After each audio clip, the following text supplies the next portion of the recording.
Ella es mercancía dañada, susurró mi madre con una sonrisa gélida frente a 40 invitados en el baby shower de mi hermana menor, mientras sostenía una copa de sidra barata.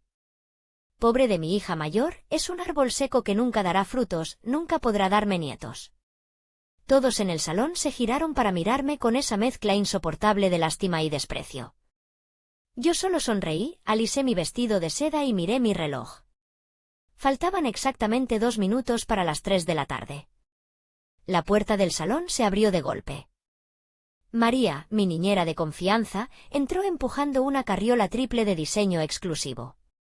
Detrás de ella, mi esposo, el dueño del Hospital Central y uno de los hombres más poderosos del país, sostenía a nuestros gemelos recién nacidos.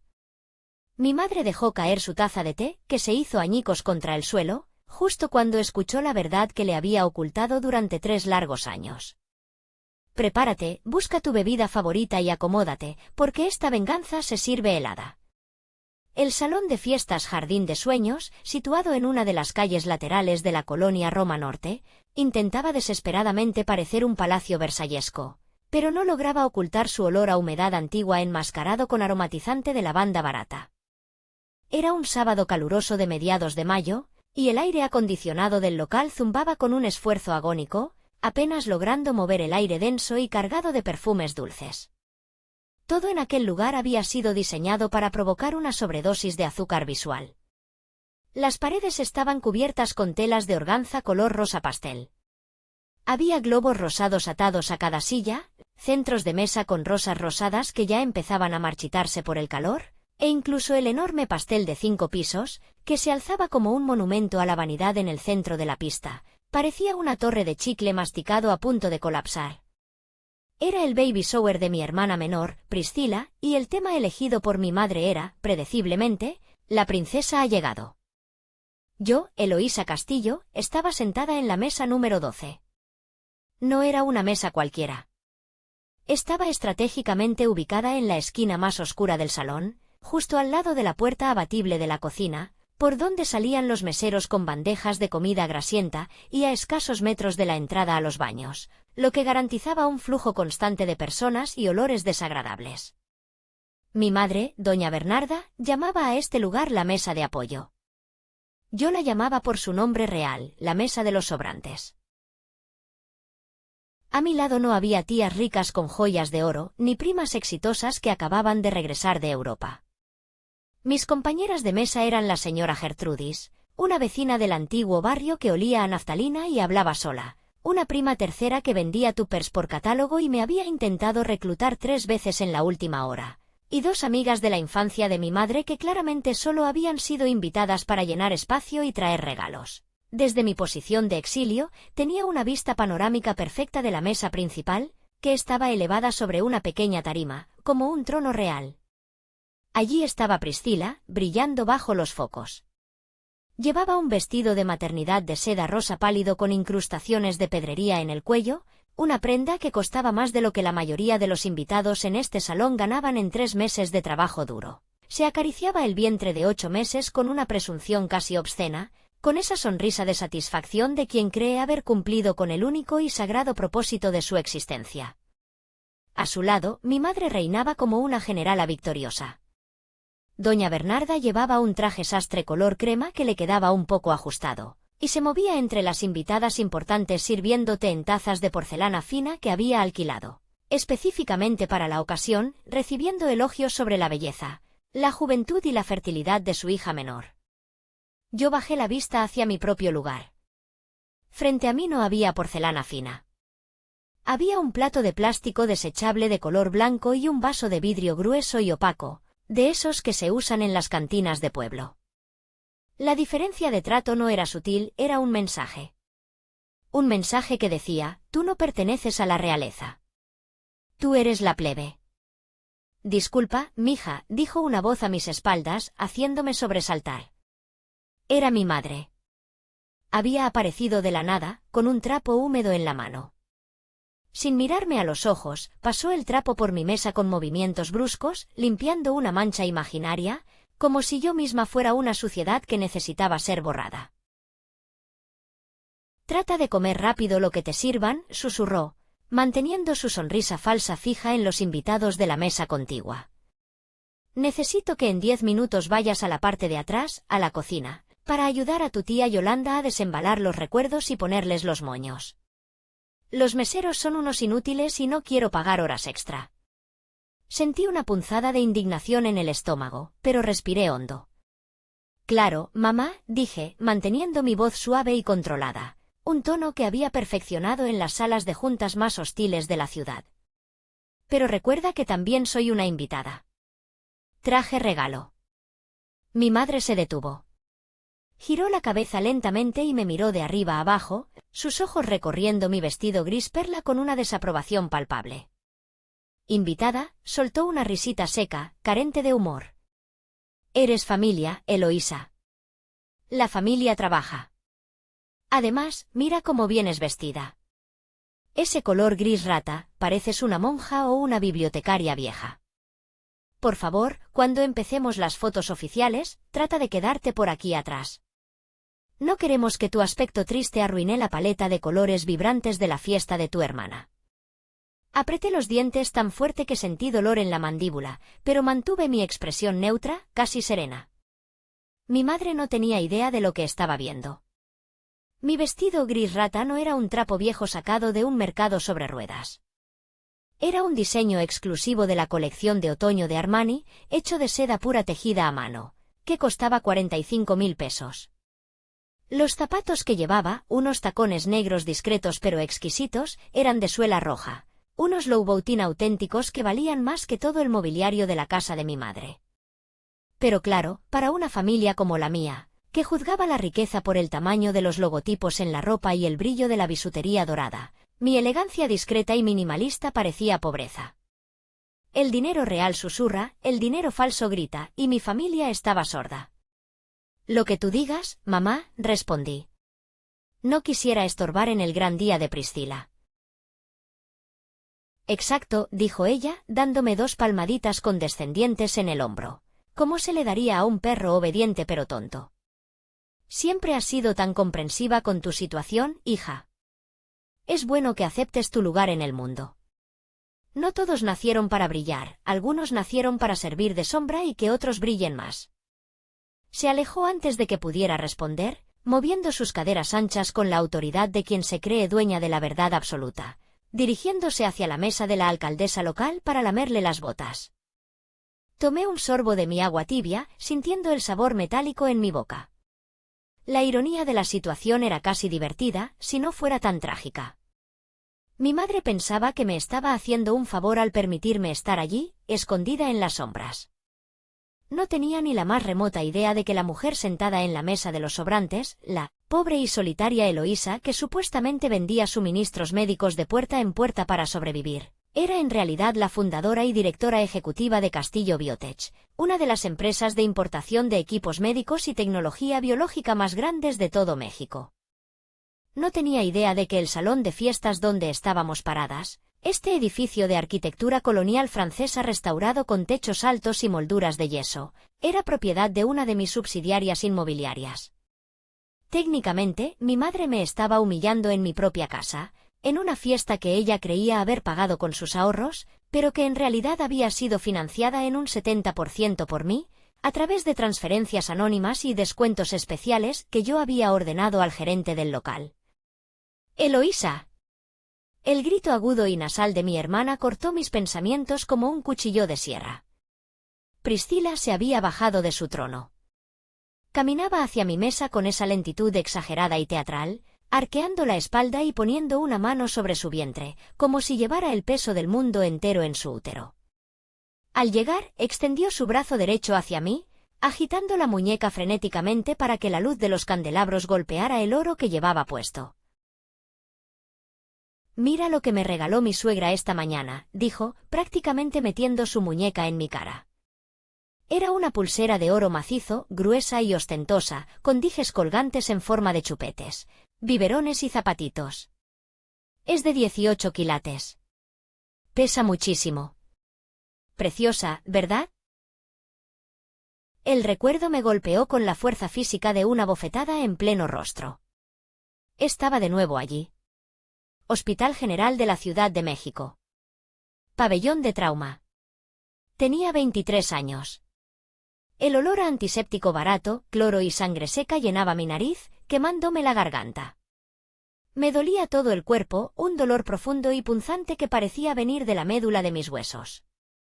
Acababa de despertar después de 3 días en coma inducido tras el accidente. Lo recordaba en fragmentos aterradores, la lluvia torrencial golpeando el parabrisas de mi pequeño auto compacto, la luz roja del semáforo reflejándose en el asfalto mojado y luego, de la nada, los faros cegadores de una camioneta que venía en sentido contrario. El chirrido de los neumáticos, el sonido del metal rompiéndose, el cristal estallando en 1000 pedazos, y luego, oscuridad. Un conductor ebrio se había saltado el alto y me había embestido de frente. En la habitación del hospital, la luz fluorescente parpadeaba, emitiendo un zumbido constante que taladraba mi cráneo. Vi al médico de guardia, un hombre canoso con ojeras profundas y bata manchada de café, hablando con mi madre al pie de mi cama. Mi madre, doña Bernarda, tenía el cabello más oscuro entonces, pero la misma expresión dura en el rostro. Señora Castillo, dijo el médico en voz baja, ronca por el cansancio. Su hija es muy afortunada. Es un milagro que esté viva. Las fracturas en las piernas son limpias, sanarán con terapia y tiempo. Pero el trauma abdominal, el cinturón de seguridad salvó su vida, pero la presión fue inmensa. Hubo daños internos severos. ¿Qué tipo de daños?, preguntó mi madre. No había preocupación maternal en su voz, solo una especie de cálculo frío, como si estuviera evaluando los daños de un electrodoméstico. ¿Va a caminar? Sí, caminará, respondió el médico. Pero su útero y uno de sus ovarios sufrieron un impacto considerable y hemorragias. Hemos logrado salvar los órganos, no hubo necesidad de extirpar nada por ahora, pero, debo ser honesto. La probabilidad de que pueda concebir de manera natural en el futuro ha disminuido drásticamente. Quizás un 5 o 10% de probabilidad. Y si lo logra, sería un embarazo de altísimo riesgo. Yo yacía en la cama, incapaz de moverme, con lágrimas calientes corriendo por mis sienes hacia mis oídos. Esperé. Con cada fibra de mi ser, esperé que mi madre corriera a abrazarme, que me tomara la mano, que me besara la frente y me dijera que no importaba, que lo único importante era que yo estaba respirando, que mi corazón seguía latiendo. Esperé escuchar, gracias a Dios no te perdí, hija mía. Juntas superaremos esto. Pero doña Bernarda no se movió hacia mí. Se quedó petrificada al pie de la cama. Se llevó las manos a la cabeza, despeinando su cabello, y soltó un gemido largo y gutural que sonaba más a frustración y rabia que a dolor por su hija. «Dios mío», exclamó, mirando al techo despellejado del hospital como si estuviera reclamándole al cielo. «¡Qué desgracia! ¡Qué maldición me has enviado, señor! Tanto esfuerzo para esto». «Señora, por favor, ella está viva», intentó decir el médico, visiblemente incómodo. «Está rota», gritó mi madre, interrumpiéndolo. Levantó un dedo acusador y me señaló directamente, mientras yo sollozaba en silencio, ahogada por el dolor físico y emocional. «Mírela. ¿De qué me sirve una hija viva si no sirve como mujer? ¿De qué me sirve si es un árbol seco?». Las palabras flotaron en el aire viciado de la habitación, pesadas y tóxicas. «¿Quién va a querer casarse con ella ahora?», continuó mi madre, caminando de un lado a otro como un animal enjaulado. «Nadie quiere mercancía dañada. Nadie. Ha arruinado su futuro y el linaje de la familia. ¿Quién me va a dar nietos? ¿Quién me va a cuidar? Ahora tendré que cargar con una solterona inútil el resto de mi vida. Mercancía dañada. Árbol seco. Solterona inútil». Esas frases no fueron solo insultos, fueron una sentencia. Se grabaron en mi alma con hierro al rojo vivo. Ese día, en esa cama de hospital, bajo la luz parpadeante, algo dentro de la Eloísa de 23 años murió para siempre. La niña que buscaba la aprobación de su madre, la joven que soñaba con el amor romántico, dejó de existir. Pero en ese vacío, en ese cráter humeante que dejó su crueldad, algo más nació. Una determinación fría, dura e indestructible como el diamante. Me prometí a mí misma que nunca, jamás volvería a ser vulnerable ante esa mujer.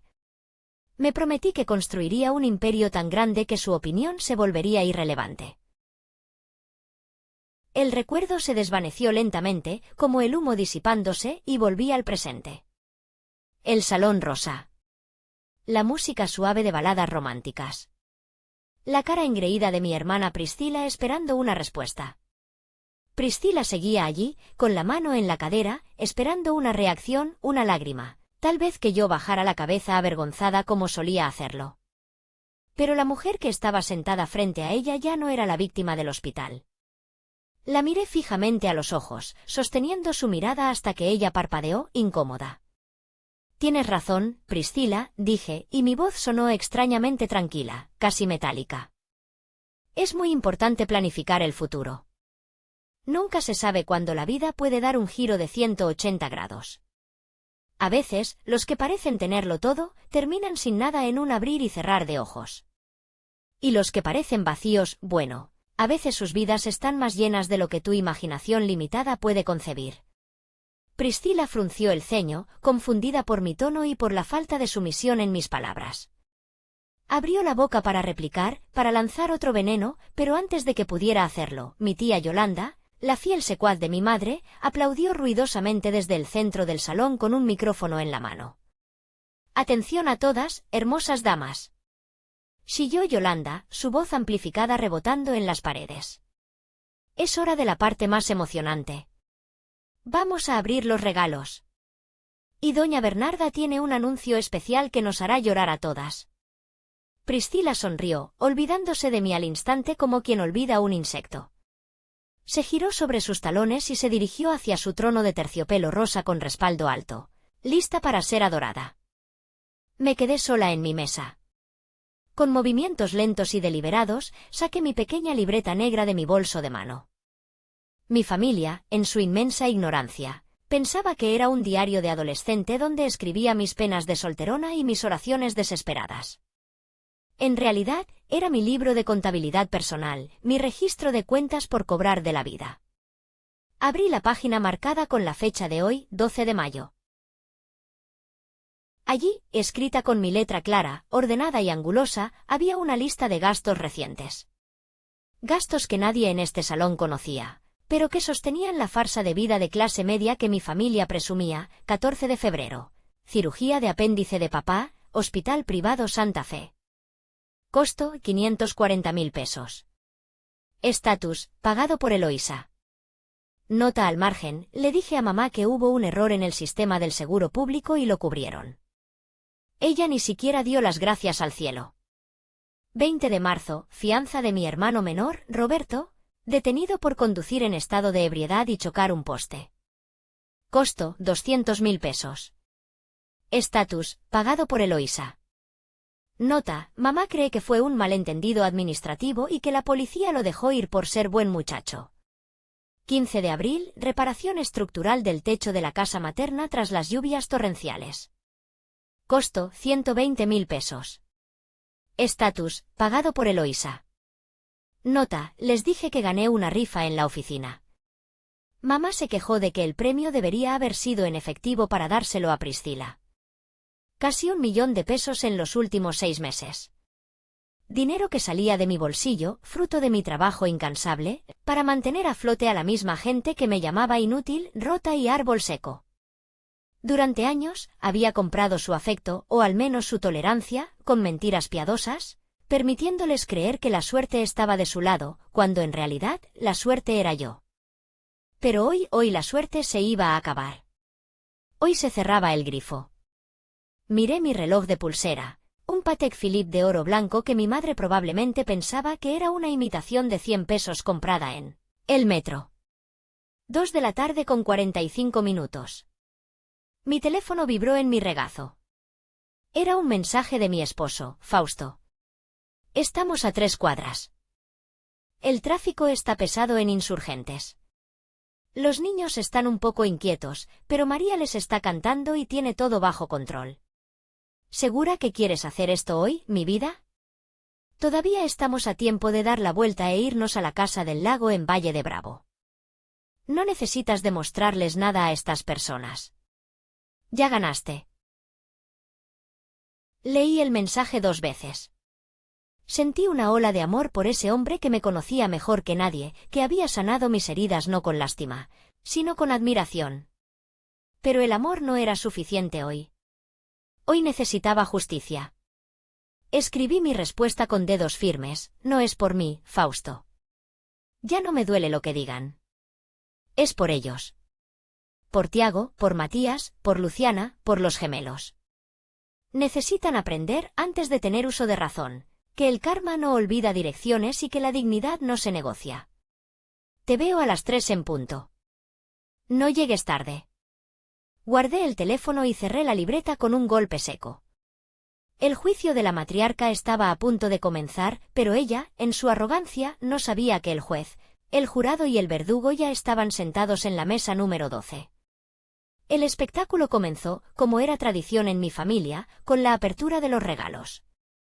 Pero no fue un intercambio íntimo y agradecido, fue una exhibición de materialismo disfrazada de celebración. Una montaña de cajas envueltas en papel brillante, con moños que parecían coles gigantes de plástico, se apilaba a los pies de Priscila, bloqueando casi por completo la vista de sus piernas hinchadas.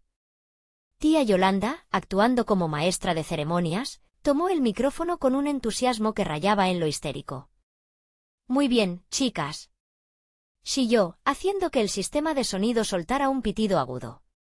«Vamos a ver cuánto quieren a nuestra princesa Priscila y a su bebé. Recuerden, el amor se mide y a veces pesa». Una por una, las tías, las primas y las amigas pasaban al frente. Entregaban su ofrenda como tributo a un ídolo pagano y esperaban su momento de gloria. Había de todo. Vi pasar extractores de leche eléctricos de última generación importados de Estados Unidos, monitores de bebé con vídeo de alta definición que costaban más que el salario mínimo mensual, y conjuntos de ropa de marca tan pequeños que parecían hechos para muñecas, pero con etiquetas de precios que harían llorar a un economista. Priscila abría cada paquete con gestos teatrales ensayados. Rasgaba el papel, abría los ojos desmesuradamente y soltaba chillidos de emoción fingida que me taladraban los oídos. ¡Ay, me encanta!, gritaba, sosteniendo un calentador de toallitas húmedas.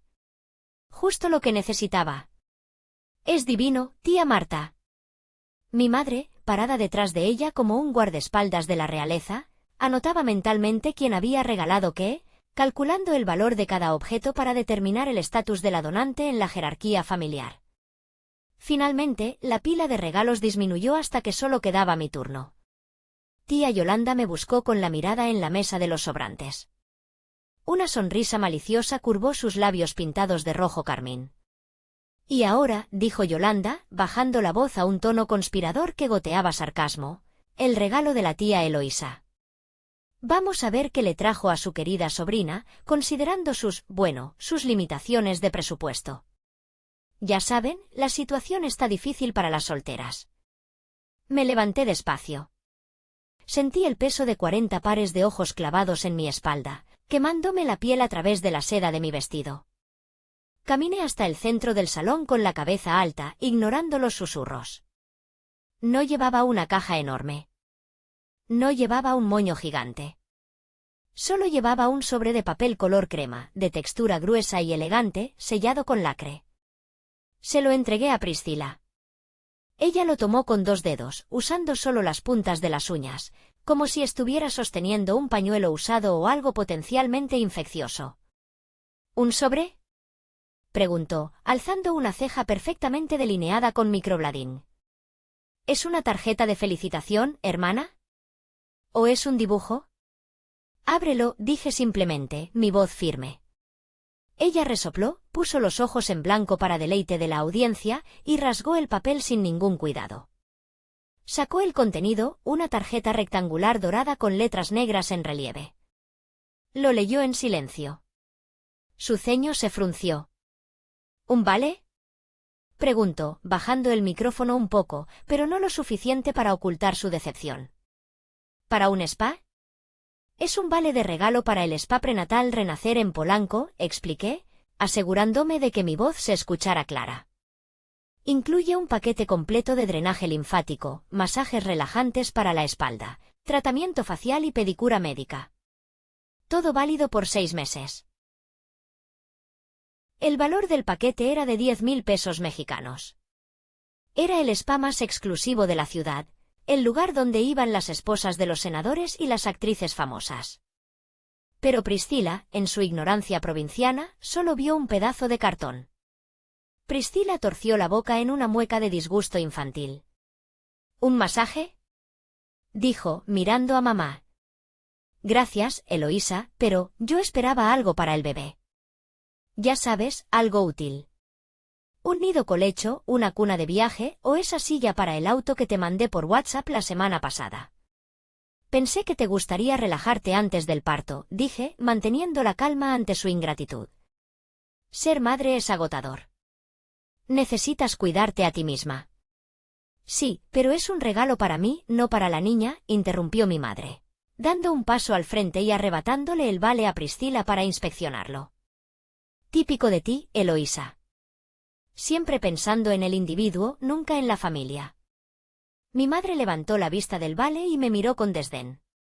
Como no tienes instinto maternal, continuó, elevando la voz para dar una lección moral a la sala, no entiendes que en un baby shower los regalos son para la criatura que viene en camino, no para la vanidad de la madre. Es egoísta. Egoísta, repetí, saboreando la palabra como si fuera un vino agrio.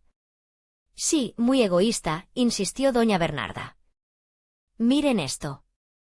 Su hermana va a traer una vida sagrada al mundo, va a sacrificarse y ella regala masajes.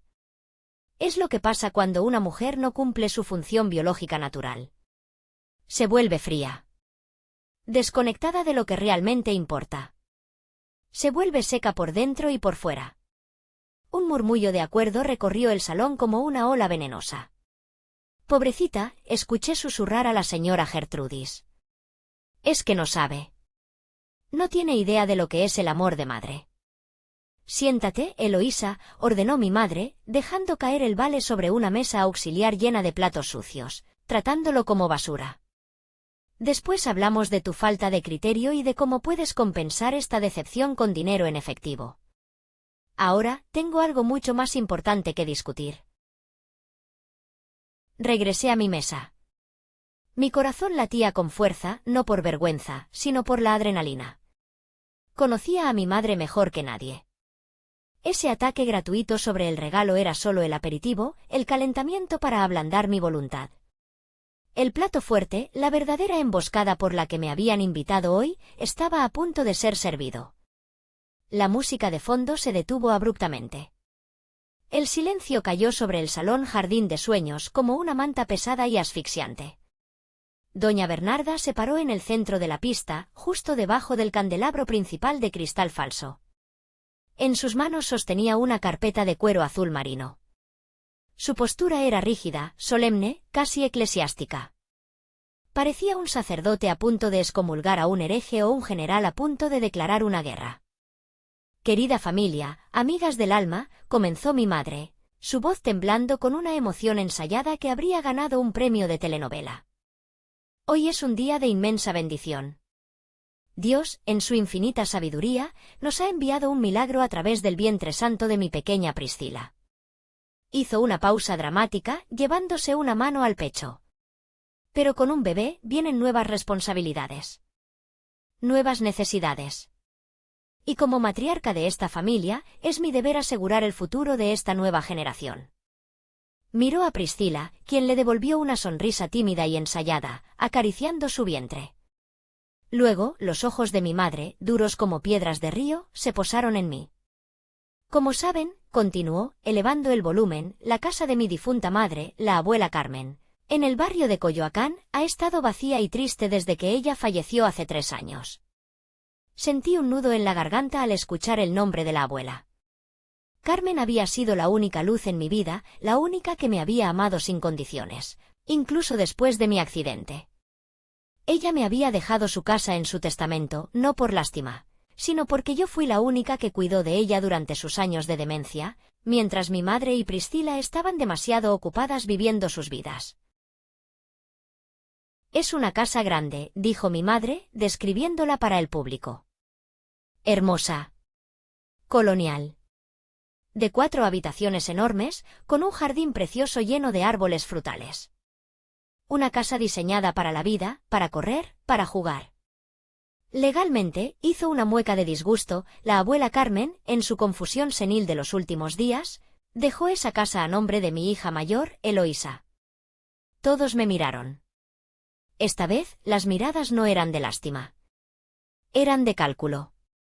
Una casa en Coyoacán, una zona histórica y de alta plusvalía en la Ciudad de México, valía millones.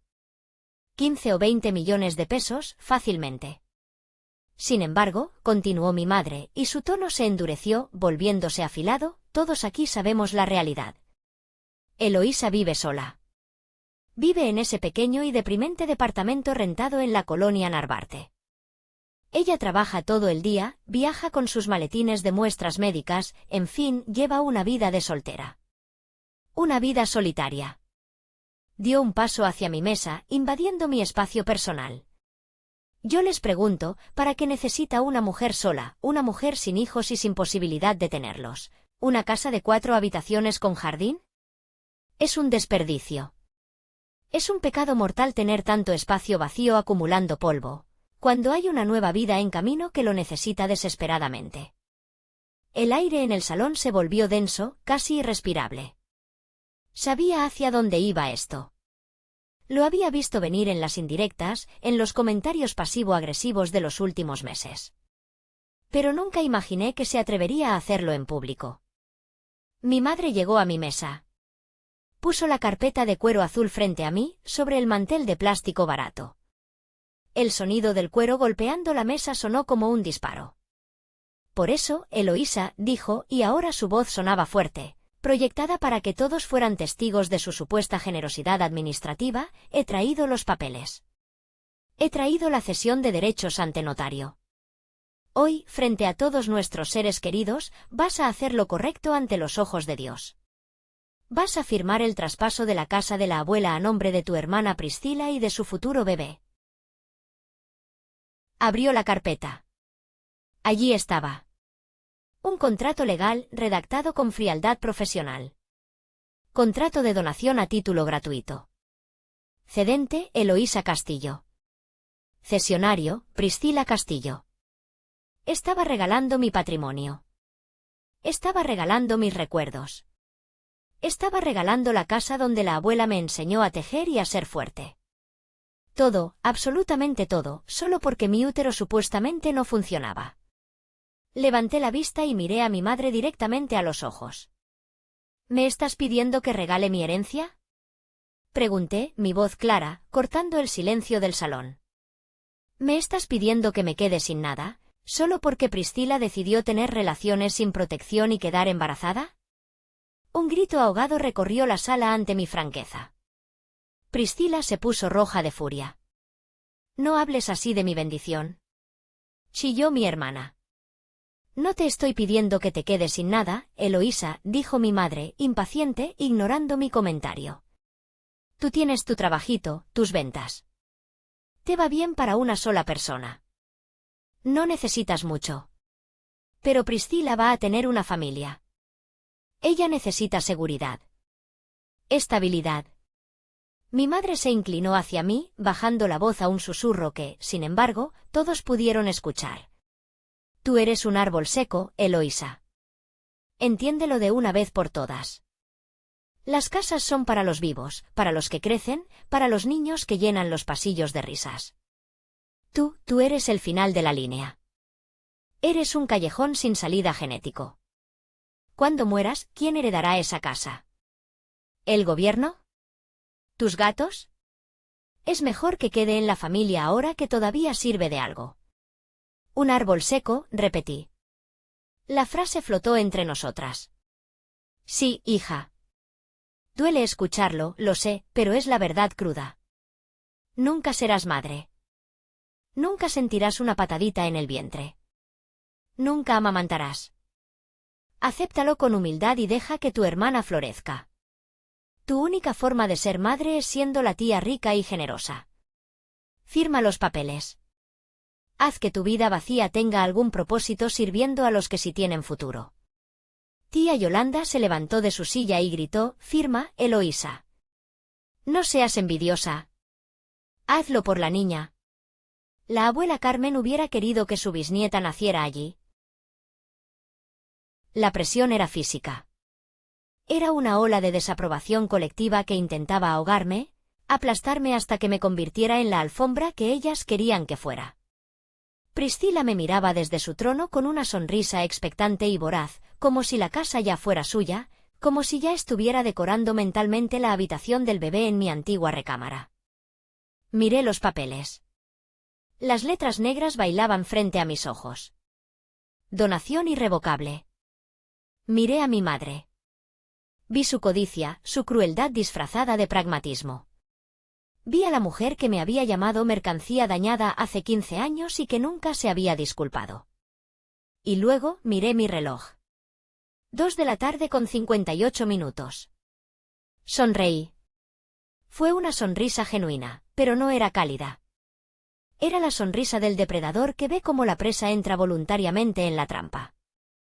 Mi madre, al ver mi sonrisa, dio un paso atrás instintivamente, como si hubiera sentido un cambio en la presión atmosférica. Tienes toda la razón, mamá, dije, sacando de mi bolso un bolígrafo Montblanc edición limitada, un instrumento de escritura de laca negra y platino que valía más que el estéreo del salón. Una casa tan grande y llena de historia no debería estar vacía. Es un crimen. Necesita niños corriendo por el jardín, trepando a los árboles de durazno. Necesita ruido, vida, caos, juguetes tirados en el suelo. Exacto, exacto, dijo mi madre, suspirando de alivio, sus hombros relajándose al creer que había ganado la batalla. Sabía que en el fondo eras una buena chica, Eloísa. Sabía que entenderías tu lugar. Firma aquí, en la línea punteada, encima de tu nombre. Me incliné sobre el papel. La punta de platino del bolígrafo tocó la hoja. Mi madre contuvo el aliento. Priscila se inclinó hacia adelante. Tía Yolanda preparó la cámara de su celular para grabar el momento de mi rendición. Escribí rápidamente. Mis trazos fueron firmes, angulosos y agresivos. Pero no firmé mi nombre. No puse Eloísa Castillo. En letras mayúsculas, ocupando todo el espacio de la firma, escribí: renuncia denegada por causa de fraude moral e indignidad. Levanté el bolígrafo. Cerré la carpeta de golpe, produciendo un sonido seco que resonó como un veredicto. Listo, dije, poniéndome de pie y alisando las arrugas invisibles de mi vestido Armani. ¡Maravilloso!, exclamó mi madre, tomando la carpeta rápidamente sin revisarla, ciega por su propia avaricia y triunfo. Un aplauso para Eloísa. Por fin ha hecho algo útil con su vida. La casa vuelve a la familia. Los aplausos estallaron. Unos aplausos hipócritas, educados, de gente que celebraba el despojo. Priscila aplaudía con las manos en alto, radiante. Pero los aplausos no duraron mucho. Fueron interrumpidos abruptamente, brutalmente. Un sonido grave, potente y vibrante atravesó los ventanales del salón, haciendo temblar los cristales en sus marcos. No era un trueno. No era un camión de basura. Era el rugido inconfundible de motores V8 de alta potencia. Las luces de unos faros LED de alta intensidad barrieron el salón desde la calle, atravesando las cortinas de organza rosa y cegando momentáneamente a los invitados. Una camioneta SUV negra, inmensa, blindada, una Cadillac Escalade del año, se detuvo con precisión quirúrgica justo frente a la entrada principal de cristal del salón, bloqueando la vista de la calle. Detrás de ella, otra camioneta idéntica, una Chevrolet Suburban blindada, se estacionó en formación de seguridad. El salón se quedó en silencio absoluto. La música se había detenido. Los aplausos murieron. ¿Quién es?, preguntó Priscila, su voz temblorosa rompiendo el silencio. ¿Es la policía? ¿Es algún político? No, dije yo. Mi voz sonó tranquila, serena, en control total por primera vez en 15 años. Caminé hacia el centro de la pista, dejando atrás la mesa de los sobrantes para siempre. Me paré bajo el candelabro, ocupando el espacio que mi madre había reclamado para sí misma. No es la policía, repetí, mirando a mi madre, que abrazaba la carpeta contra su pecho como un escudo inútil. Es mi familia. ¿Tu familia? Preguntó mi madre, parpadeando, confundida. ¿De qué hablas, loca? Nosotros somos tu familia. No, mamá. Ustedes son mis parientes. Ustedes son las personas con las que comparto ADN por un accidente biológico. Mi familia, mi verdadera familia, acaba de llegar. Miré mi reloj una última vez. 3 de la tarde en punto. Y creo que traen algo más importante que un contrato fraudulento. Las puertas dobles del salón se abrieron de par en par, golpeando las paredes. 2 hombres enormes, vestidos con trajes oscuros impecables y con auriculares de comunicación en los oídos, entraron primero. Escanearon el salón con miradas profesionales y frías, evaluando las amenazas, ignorando los globos rosas. Eran mis jefes de seguridad privada. Y entonces, el mundo de mi madre se detuvo. Entró ella. María. Mi fiel niñera, mi mano derecha. Una mujer indígena de 50 años con la paciencia de una santa y la lealtad de un guerrero. Vestía un uniforme gris impecable. Empujaba una carriola. Pero no era una carriola cualquiera. Era una Silver Cross Balmoral, la edición de lujo, una bestia de ingeniería británica diseñada para trillizos, con acabados en cuero cosido a mano y chasis de aleación cromada. Una carriola que costaba más que el auto de Priscila. Dentro de la carriola, 3 pares de ojos oscuros, inteligentes y curiosos miraban el salón lleno de gente extraña. «Mami», gritó Tiago, el del medio, estirando sus bracitos regordetes hacia mí. «Mamá». Hicieron eco Matías y Luciana, sus voces infantiles resonando como trompetas de juicio en el salón silencioso. Tenían 2 años. Estaban vestidos impecablemente con conjuntos de lino italiano color crema y azul marino que combinaban entre sí. Sus rizos oscuros brillaban bajo la luz. Eran perfectos. Eran míos. El salón entero soltó un grito ahogado colectivo. Era el sonido de 40 cerebros tratando de procesar una imagen imposible, una realidad que contradecía todo lo que les habían dicho durante una década. Pero la entrada triunfal no había terminado. Detrás de María, entró él. El doctor Fausto Mondragón. Alto. Imponente. Con ese porte aristocrático natural que no se compra ni se aprende. Llevaba un traje gris carbón hecho a medida en Londres que se ajustaba a sus hombros anchos.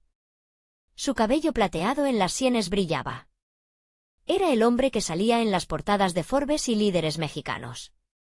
El dueño del imperio hospitalario más grande del país. Y en sus brazos, acunados con la destreza y la ternura de un padre experto, llevaba 2 bultos más pequeños envueltos en mantas de cachemira blanca. Nuestros gemelos de 6 meses. Elías y Amara. Fausto caminó directamente hacia mí, sus pasos resonando en el piso de madera, ignorando las bocas abiertas, los ojos desorbitados y los susurros de incredulidad. Se detuvo a mi lado, formando un frente unido. Me miró con adoración. Se inclinó y me besó en la frente con una ternura que contrastaba con su presencia dominante. Luego, se giró lentamente para enfrentar a mi madre, que estaba pálida como un cadáver, aferrada a la carpeta azul como si fuera su tabla de salvación en un naufragio. «Buenas tardes, doña Bernarda», dijo Fausto. Su voz de barítono, profunda y resonante, llenó cada rincón del salón.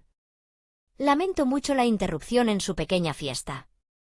Pero mis hijos, sus 5 nietos, insistían en conocer a la abuela que ha estado diciendo por toda la ciudad que su madre es un árbol seco. Fausto sonrió, pero sus ojos eran fríos como el hielo. Y pensé que sería un buen momento para aclarar quién es realmente el que está seco en esta familia. El sonido de la carpeta de cuero azul golpeando el suelo de madera fue el único ruido que se escuchó en el salón durante 10 segundos que parecieron eternos. Mi madre, doña Bernarda, tenía la boca abierta, una expresión grotesca que oscilaba entre el terror absoluto y la incredulidad. Sus ojos saltaban frenéticamente de mi esposo, Fausto, a los bebés en sus brazos, y luego a los trillizos que reían en la carriola. ¿Nietos?, susurró mi madre.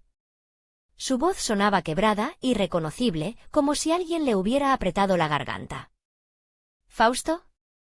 ¿El doctor Mondragón? Sí, ella sabía perfectamente quién era. Todos en la Ciudad de México lo sabían. Fausto no solo era el dueño del Hospital Central, sino una figura pública respetada que aparecía regularmente en las revistas de sociedad y en los noticieros nocturnos hablando sobre avances médicos y política de salud. Lo que el cerebro de mi madre no podía procesar, lo que causaba un cortocircuito en su realidad, era como ese hombre, inalcanzable, poderoso y multimillonario, estaba de pie en su fiesta barata de barrio, besando la frente de su hija fracasada y llamándola esposa. Imposible, chilló Priscila desde su trono, rompiendo el hechizo del silencio. Eso es imposible. Es una mentira. Ella es estéril. El doctor lo dijo hace 15 años. Es un árbol seco. La crueldad de sus palabras, gritadas con veneno frente a mis hijos pequeños, hizo que Fausto tensara la mandíbula. Los músculos de su cuello se marcaron. Dio un paso adelante, y por un momento, vi al león protector que vivía dentro de él, listo para destrozar a cualquiera que amenazara a su manada. Pero yo le puse una mano suave en el antebrazo. Su traje de lana fría estaba tenso bajo mis dedos. Tranquilo, le susurré. Esta es mi batalla. Me agaché y saqué a Tiago de la carriola. Mi hijo mayor, con sus rizos oscuros y esa sonrisa traviesa que había heredado de su padre, me abrazó el cuello con fuerza, enterrando su carita en mi hombro. Olía a talco de bebé y a amor puro. Mamá, pastel, pidió Tiago, señalando con su dedito la torre rosa de 5 pisos que se derretía bajo el calor. Sí, mi amor, pronto, le susurré, besando su mejilla regordeta. Me levanté con mi hijo en brazos, sintiendo su peso reconfortante, mi mejor escudo, y miré a mi hermana a los ojos. Priscila, dije con una calma que contrastaba con su histeria. Te presento a Tiago, a Matías y a Luciana. Tienen 2 años de edad. Y los bebés que sostiene mi esposo son Elías y Amara, de 6 meses. Y no son adoptados, por si tu mente limitada está tratando de buscar esa excusa para salvar tu ego. Son míos. Biológicamente míos. Gestados en mi vientre. Nacidos de mi cuerpo. ¿Mientes?, gritó mi madre, recuperando su voz, dando un paso tambaleante hacia nosotros. Tú no puedes tener hijos. Yo estuve ahí. Yo escuché al médico decir que estabas rota. El médico dijo que sería difícil, mamá. Dijo que las probabilidades eran bajas, de un 5%. No dijo que fuera imposible.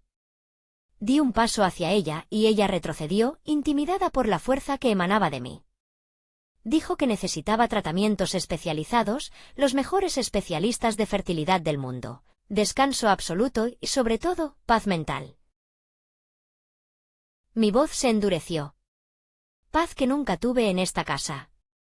Paz que solo encontré cuando me alejé de ustedes, cuando dejé de escuchar sus insultos y empecé a escuchar a mi propio cuerpo.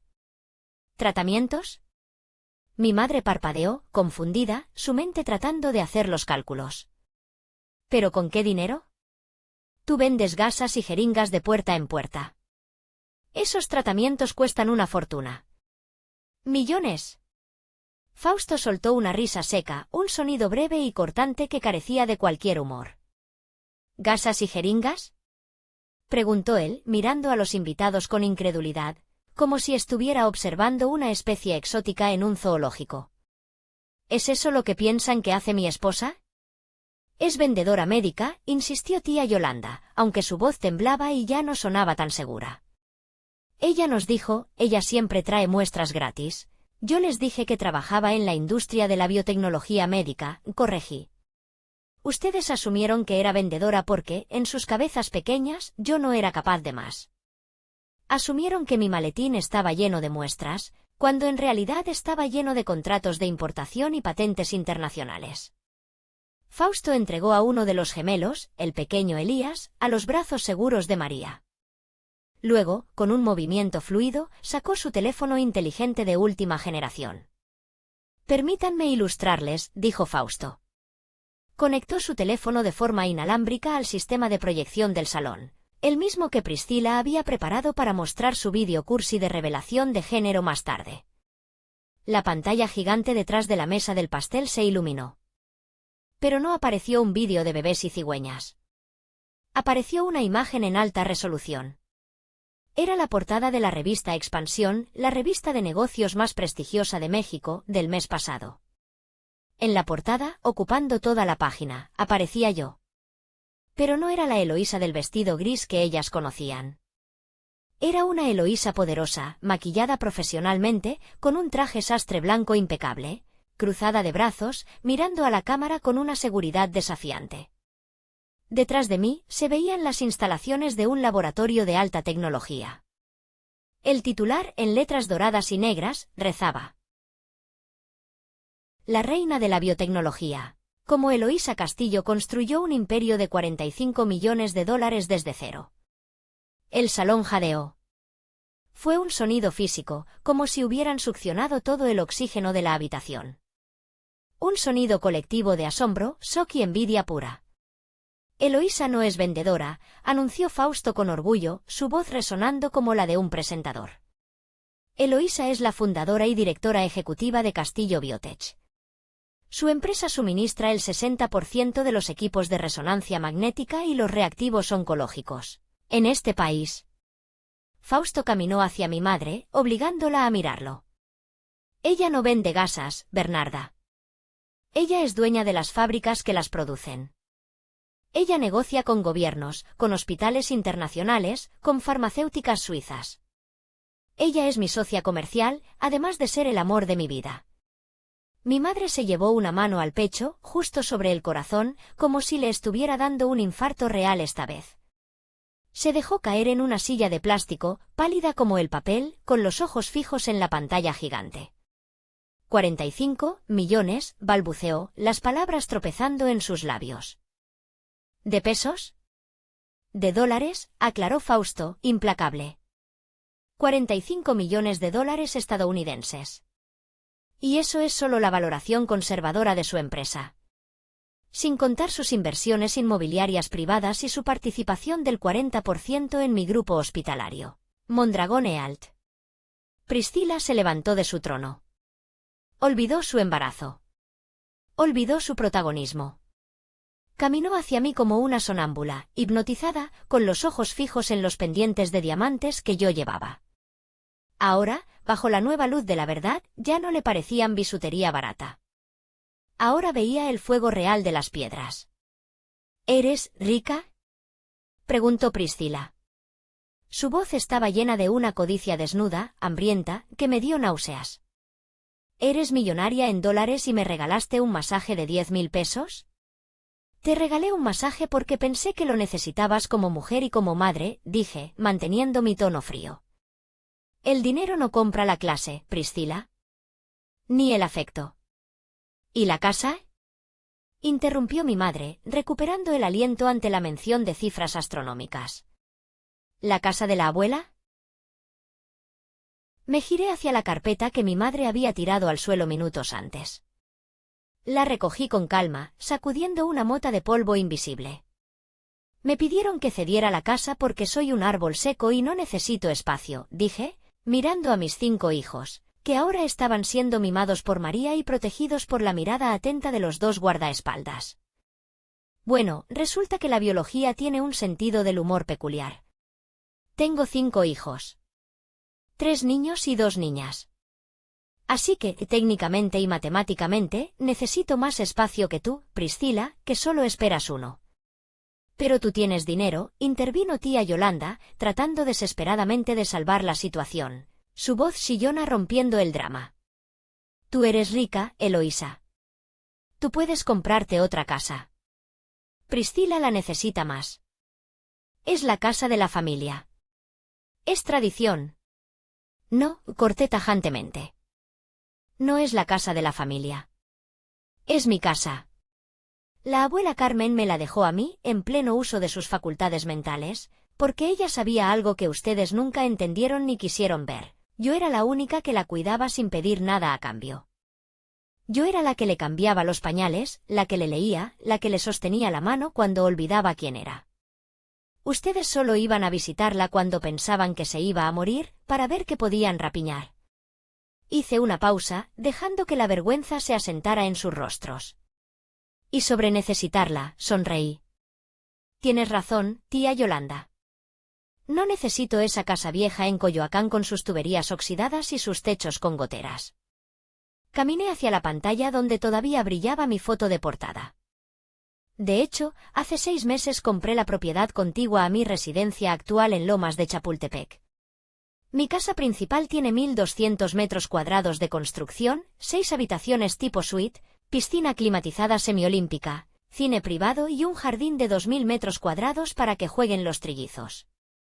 Compré la casa de al lado, que costó $3 millones, solo para demolerla y ampliar el área de juegos y construir una casa de huéspedes para María. Vi cómo el rostro de Priscila se desmoronaba. La envidia la estaba consumiendo viva, corroyéndola por dentro.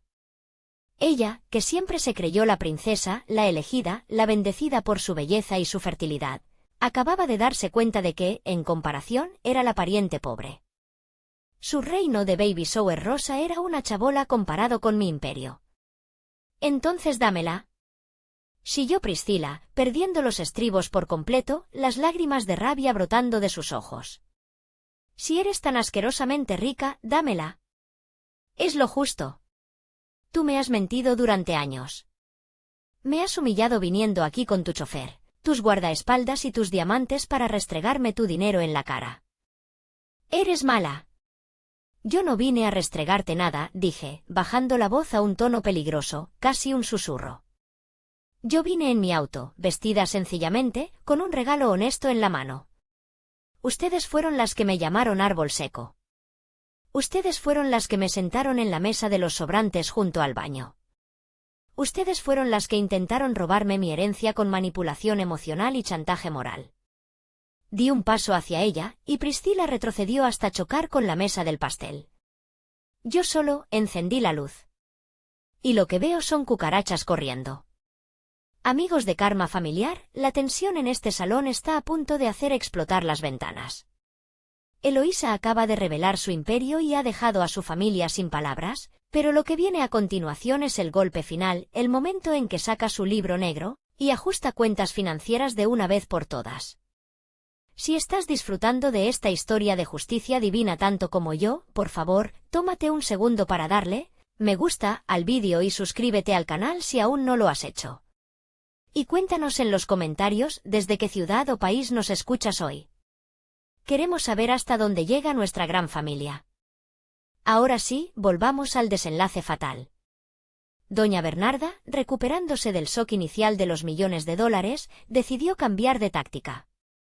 Era una experta en supervivencia emocional. Vi cómo transformaba su rostro frente a mis ojos. La máscara de la matriarca cruel y exigente se derritió, y fue reemplazada instantáneamente por la de la madre mártir, sufrida y abnegada. Empezó a llorar. Lágrimas grandes, gordas y teatrales rodaban por sus mejillas empolvadas, dejando surcos en su maquillaje. «¡Ay, hija mía!», gimió, extendiendo las manos temblorosas hacia mí, con las palmas hacia arriba en señal de súplica. «¿Por qué? ¿Por qué nos hiciste esto, Eloísa? ¿Por qué nos ocultaste tu felicidad? ¿No crees que yo, tu propia madre, merecía saber que tenía nietos? 5 nietos. Sangre de mi sangre. Carne de mi carne». Se levantó de la silla tambaleándose, apoyándose en la mesa como si estuviera a punto de desmayarse, y trató de acercarse a la carriola donde estaba Matías. «Ven con la abuela, mi cielo», dijo con voz melosa y empalagosa. «Ven a darle un beso a tu abuelita Bernarda». Matías, mi hijo inteligente y sensible, que no conocía a esta mujer de nada, se asustó ante esa extraña que lloraba y gritaba y olía a desesperación. Empezó a llorar y se escondió detrás de las piernas de María, aferrándose a su uniforme gris. Uno de mis guardaespaldas, un exmilitar de 2 metros de altura llamado Santos, dio un paso al frente. Bloqueó el camino de mi madre con una muralla de músculo y traje negro. «Señora, por favor, mantenga su distancia», dijo Santos con voz neutra pero firme, poniendo una mano abierta en el aire. «Soy su abuela», chilló mi madre, indignada, su máscara de víctima resbalando por un segundo. «Tengo derechos. Eloísa, dile a este gorila que se quite. Quiero abrazar a mis nietos. Tengo derecho a verlos». Fausto me miró, esperando mi señal.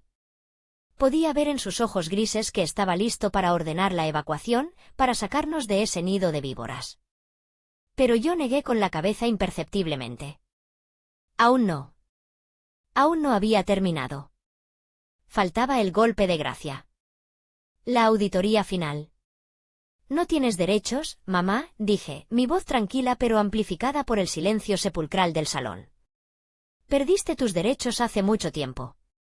Los perdiste el día que me llamaste mercancía dañada en esa cama de hospital. Los perdiste cada vez que me pediste dinero mintiendo sobre enfermedades que no existían». «¿De qué hablas?», se hizo la ofendida, llevándose una mano al collar de perlas falsas. «Yo nunca te he pedido nada indebido. Somos una familia humilde pero digna. Honrada». «¿Digna? ¿Honrada?». Saqué mi pequeña libreta negra del bolso de nuevo. Esta vez, la abrí con parsimonia. «Vamos a repasar la dignidad de la familia Castillo, ¿te parece?». El salón quedó en silencio total. Incluso los meseros dejaron de recoger platos para escuchar. El aire estaba cargado de electricidad estática. 14 de febrero del año pasado, leí en voz alta, mis ojos recorriendo las cifras. Mamá llama llorando a las 3 de la mañana. Dice que a papá le dio un preinfarto y necesitan un depósito urgente para ingresarlo en el hospital privado Santa Fe porque en el Seguro Social no hay camas disponibles. Hice una pausa y miré a mi padre, que estaba sentado en una esquina bebiendo tequila, tratando de hacerse invisible detrás de una planta de plástico. «Transferí 540.000 pesos en 10 minutos», continué. Estaba aterrorizada. Pensé que mi padre se moría. «Pero, papá nunca tuvo un infarto, ¿verdad, mamá?». Mi madre abrió la boca para protestar, pero la corté. «Fue una cirugía estética, mamá. Una abdominoplastia y una liposucción de papada para ti». Vi los estados de cuenta de la clínica Eterna Juventud. El cargo se hizo a la tarjeta que yo pagué. Pero no dije nada. Pensé, bueno, si eso la hace feliz, si eso llena su vacío, que lo disfrute. Los murmullos estallaron en el salón como un enjambre de abejas furiosas. «¡Qué barbaridad!», escuché decir a una de sus amigas. Se operó con el dinero de la hija diciendo que el marido se moría. 28 de mayo, continué, pasando la página con un sonido seco. «Priscila necesita un auto nuevo porque el suyo es inseguro para el futuro bebé. Los frenos fallan. Les di 250.000 pesos para el enganche de una camioneta Honda». Miré a mi hermana, que ahora estaba pálida. «Pero resulta que la semana siguiente te vi en Instagram. Estabas presumiendo un viaje de Babymon a Cancún en un resort de lujo todo incluido, categoría diamante. No compraste el auto. Sigues manejando el mismo Chevy viejo. Te gastaste mi dinero en piñas coladas y masajes frente al mar». Priscila bajó la cabeza, incapaz de sostenerme la mirada. Su vergüenza era palpable. «Y la mejor de todas», dije, cerrando la libreta con un golpe seco que resonó como un disparo. 12 de agosto. Reparación urgente del techo de la casa materna tras la tormenta. 120.000 pesos para impermeabilizar y cambiar tejas. Fui a la casa ayer, mamá, antes de venir aquí. Subí al techo con un dron. Sigue igual de viejo, lleno de parches y humedad. ¿Dónde está ese dinero, mamá? ¿En tu closet? ¿En tus joyas de fantasía? ¿O en las apuestas de papá? ¡Basta!, gritó mi madre, roja de ira y vergüenza, acorralada como una rata. «Basta, Eloísa. Eres una malagradecida». Yo te di la vida. Te limpié el trasero cuando eras bebé. El dinero va y viene, pero la familia es para siempre. Sí, gasté el dinero. Lo gasté en cosas que necesitábamos para mantener nuestro estatus, para que la gente no viera que nos estábamos hundiendo. ¿Qué querías? ¿Que viviéramos en la miseria mientras tú nadas en millones de dólares? Es tu obligación filial mantenernos. Es la ley de Dios. No, dijo Fausto. Su voz cortante interrumpió la diatriba de mi madre. No es su obligación. Es un abuso. Es explotación. Y se acabó. Hoy. Ahora. Caminé hacia la mesa principal, donde estaba el pastel intacto. Tomé una copa de champaña de una bandeja, una botella que seguramente también había pagado yo indirectamente, y miré a mi familia una última vez. Tienen razón en una cosa, dije, alzando la copa. El dinero va y viene. Y en su caso, se acaba de ir.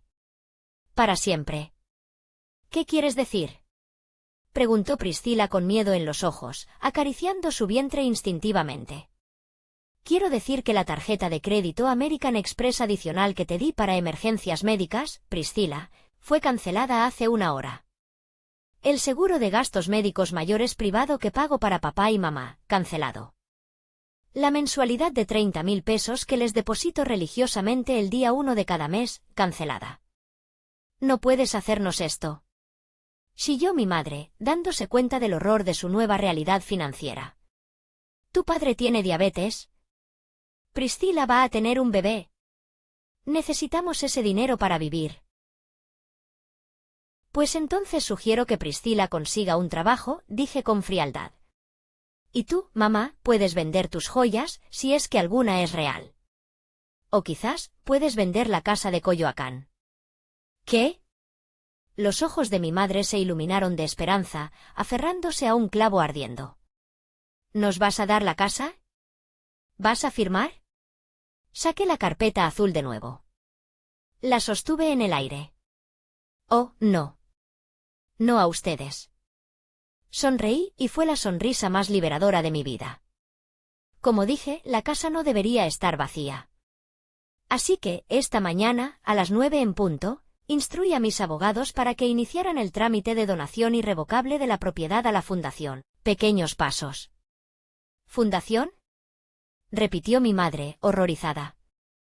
Es una organización benéfica que alberga a madres solteras adolescentes que han sido rechazadas y echadas a la calle por sus familias dignas y religiosas.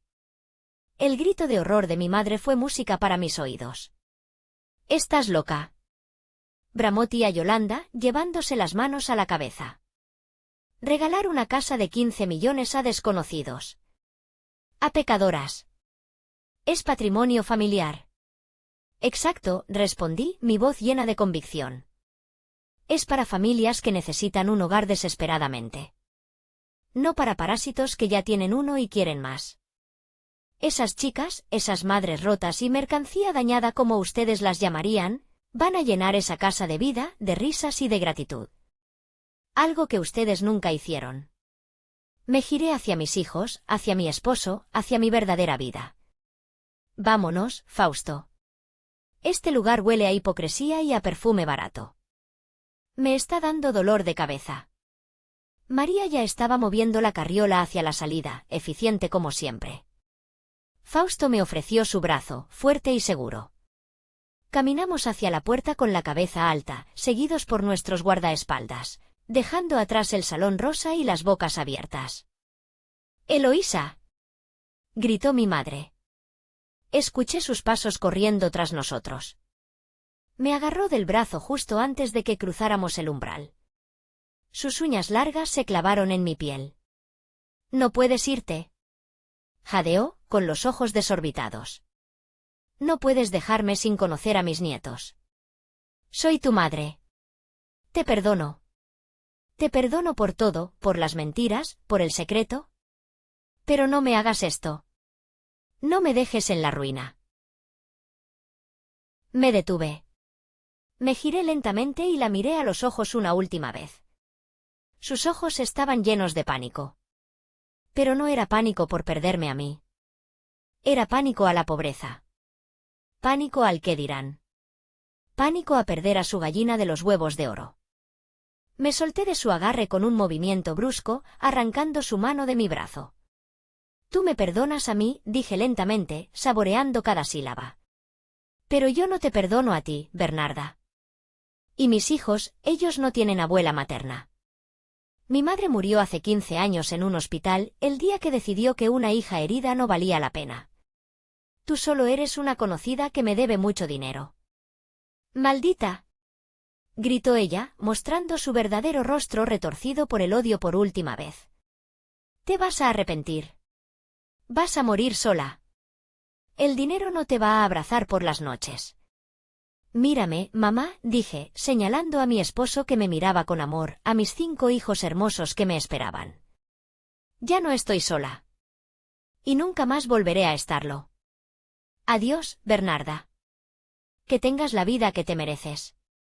Salimos al aire fresco de la tarde. El sol brillaba intensamente, limpiando la atmósfera. Subimos a las camionetas blindadas. Mientras la puerta automática se cerraba con un siseo suave, vi a través del cristal tintado cómo mi madre se derrumbaba en el suelo del estacionamiento, llorando y golpeando el asfalto con los puños, mientras los invitados la miraban desde la puerta, no con lástima, sino con desprecio. Priscila estaba de pie, sola, acariciando su vientre, dándose cuenta de que el futuro de princesa, que le habían prometido, se acababa de evaporar como el humo. El motor V8 rugió. ¿A casa, señora Mondragón?, preguntó el chofer. Miré a Fausto, que sostenía mi mano con fuerza entre las suyas, y a mis hijos que reían en los asientos traseros jugando con María. Sí, dije, sintiendo una ligereza en el pecho que no había sentido en décadas, como si me hubieran quitado una armadura oxidada. ¿A casa? ¿A nuestra verdadera casa? Las camionetas blindadas se alejaron de la colonia Roma Norte, deslizándose por el asfalto caliente de la avenida Insurgentes como tiburones negros en un océano de tráfico. Dejamos atrás el caos, los gritos histéricos de mi madre y la cara descompuesta de mi hermana. Dejamos atrás el olor a pastel barato y las promesas vacías. Dentro del vehículo, el ambiente era diametralmente opuesto. Reinaba un silencio, pero no era ese silencio tenso y cargado de reproches al que yo estaba acostumbrada en la casa de mi infancia. No. Era un silencio cálido. Un silencio de paz. Era el silencio que se produce cuando una guerra de 100 años termina y los soldados finalmente pueden bajar las armas y respirar. Miré hacia el asiento trasero. Tiago, Matías y Luciana, mis trillizos guerreros, se habían quedado profundamente dormidos, agotados por la emoción de su breve pero impactante debut en sociedad. Sus cabecitas descansaban en ángulos imposibles sobre sus sillas de seguridad de cuero. María, sentada en medio de ellos, tarareaba una canción de cuna en zapoteco, una melodía antigua y suave que parecía tejer un escudo invisible alrededor de mis hijos. Fausto, sentado a mi lado, no dijo nada. No necesitaba hacerlo. Simplemente tomó mi mano izquierda entre las suyas. Sus dedos, fuertes y cálidos, entrelazaron los míos. Levantó mi mano y besó mis nudillos, rozando el anillo de diamantes que mi hermana había mirado con tanta codicia. ¿Estás bien?, preguntó finalmente, su voz apenas un susurro para no despertar a los niños. Me recosté en el asiento de cuero, cerrando los ojos por un momento. Inhalé profundamente el aroma a limpio, a aire acondicionado y a la loción de sándalo de mi esposo. Busqué la palabra adecuada. Estoy ligera. Siento como si me hubiera quitado una mochila llena de piedras que he estado cargando durante 15 años. Piedras que tenían nombres: culpa, vergüenza, obligación, miedo. Abrí los ojos y miré por la ventana polarizada. La Ciudad de México pasaba rápido, un borrón de concreto y jacarandas.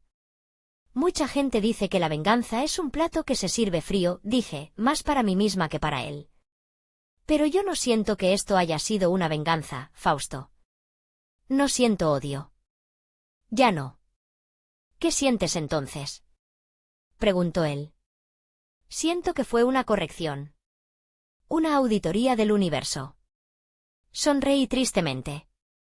Durante años, permití que ellas escribieran mi historia. Permití que me definieran por lo que me faltaba, un útero funcional según sus estándares, un esposo trofeo que ellas aprobaran, la validación social de sus amigas chismosas. Me llamaron árbol seco. Apreté la mano de Fausto. Lo decían con tanto desprecio. Árbol seco. Como si fuera leña para la hoguera.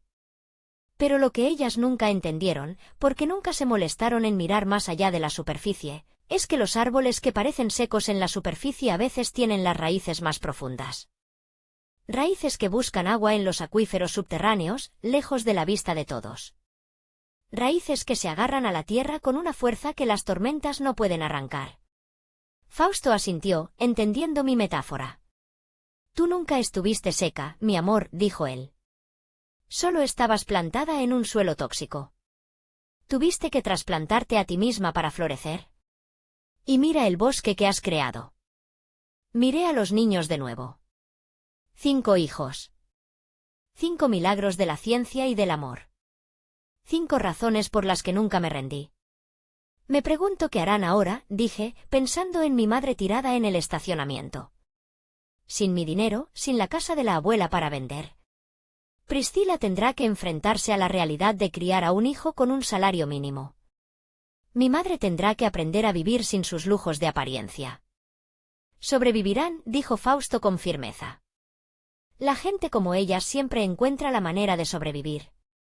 Son como las cucarachas, resistentes. Pero ya no vivirán a costa tuya. Se acabó el suministro de sangre. Ahora tendrán que aprender a cazar su propia comida o morir de hambre. Y esa lección, aunque cruel, es necesaria. ¿Crees que fui demasiado dura? La pregunta salió de mis labios antes de que pudiera detenerla.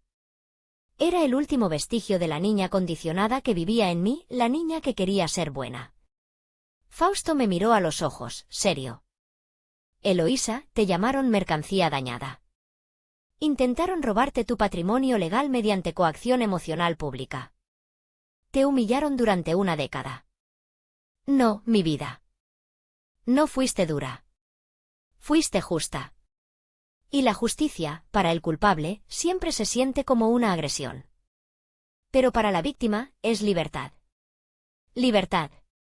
Esa era la palabra. El coche giró hacia la entrada de nuestra privada en Lomas de Chapultepec. Los guardias de seguridad saludaron militarmente al ver las camionetas. Las rejas de hierro forjado se abrieron, revelando nuestra casa. No era solo una mansión, era un santuario. Un edificio moderno de cristal y piedra, rodeado de jardines verdes y exuberantes que yo misma había diseñado. Al bajar del auto, el aire olía a jazmín y tierra mojada. María y Fausto empezaron a bajar a los niños. Yo me quedé un momento junto al auto, mirando el cielo azul intenso de la tarde. Pensé en la casa de la abuela en Coyoacán. Mañana, los abogados de la Fundación Pequeños Pasos tomarían posesión de las llaves. Me imaginé los pasillos viejos y silenciosos llenándose de nuevo. Pero no con los muebles pretenciosos de mi madre.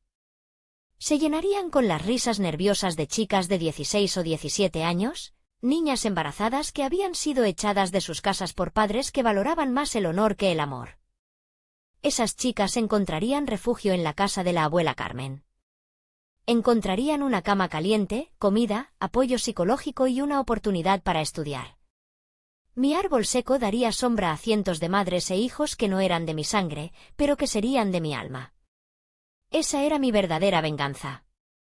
Convertir el dolor que mi madre me causó en esperanza para otras. Transformar el insulto de no tener hijos en la bendición de cuidar a los hijos de nadie. Entré en mi casa. Mis hijos ya estaban corriendo por el vestíbulo de mármol. El sonido de sus risas rebotaba en las paredes altas. «Mami. Jugar», gritó Luciana, corriendo hacia mí con una muñeca en la mano. Me arrodillé y la abracé. Sentí su corazón latiendo contra el mío. «Sí, mi amor», dije, con lágrimas de gratitud picándome en los ojos. «Vamos a jugar. Vamos a jugar el resto de nuestras vidas». Esa noche, acosté a los 5. Les leí cuentos, les canté canciones y les di un beso de buenas noches a cada uno. Cuando cerré la puerta de la habitación de los trillizos, me encontré con Fausto en el pasillo. Me abrazó por la cintura. ¿Valió la pena?, preguntó. Pensé en la cara de mi madre. Pensé en el dolor de los últimos 15 años. Y luego pensé en la paz que sentía ahora. Cada segundo, respondí. Valió cada lágrima, cada insulto y cada peso gastado. Porque todo eso me trajo aquí. Me obligó a ser fuerte. Me obligó a encontrarte. Y me obligó a construir esto. Miré a mi alrededor. A mi casa. A mi familia. El karma no es solo castigo para los malvados. El karma también es la recompensa para los que resisten, para los que trabajan en silencio, para los que se mantienen fieles a sí mismos a pesar del ruido. Ellas sembraron viento y cosecharon tempestades. Yo sembré paciencia y coseché un bosque entero. Amigos, la historia de Eloísa ha llegado a su fin, pero las preguntas que deja flotando en el aire son pesadas y necesarias. Vivimos en una cultura, especialmente la latina, que idolatra la figura de la madre y sacraliza los lazos de sangre por encima de todo. Nos enseñan desde pequeños que madre solo hay una y que la familia debe perdonarse todo. Pero, ¿es eso cierto? ¿Es familia quien te humilla para sentirse superior? ¿Es madre quien te ve como una inversión fallida o como un cajero automático? Eloísa nos enseña una lección brutal pero liberadora: la biología es un accidente. La familia es una elección. El cordón umbilical se corta al nacer, pero a veces, tenemos que volver a cortarlo simbólicamente años después para poder respirar por nosotras mismas.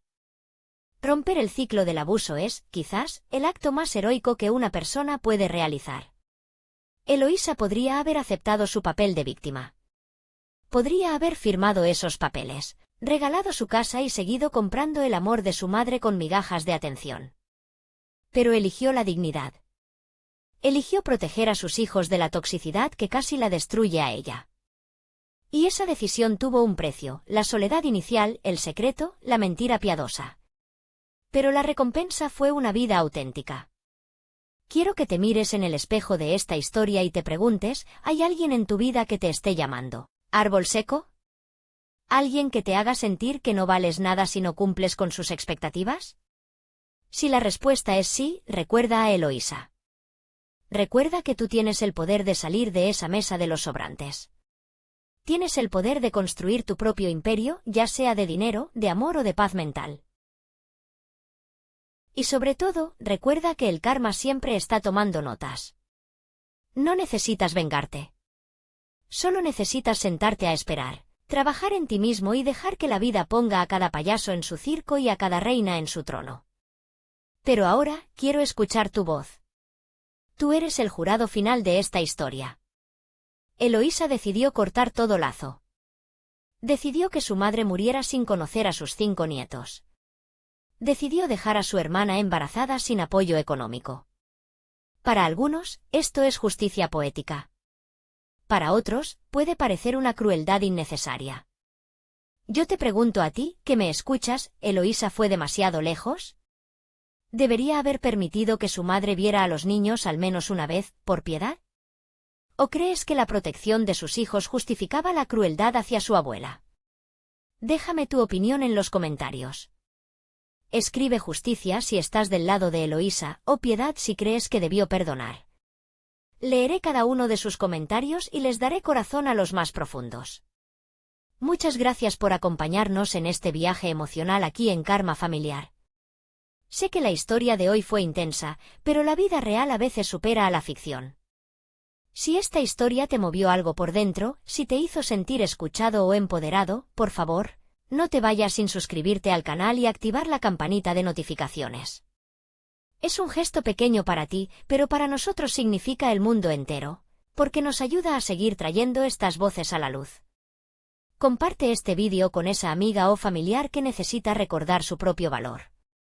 Yo soy tu narrador, y esto fue Karma Familiar. Recuerda, el mundo da muchas vueltas, y a veces, el que ríe al último, ríe mejor. Hasta la próxima historia. Adiós.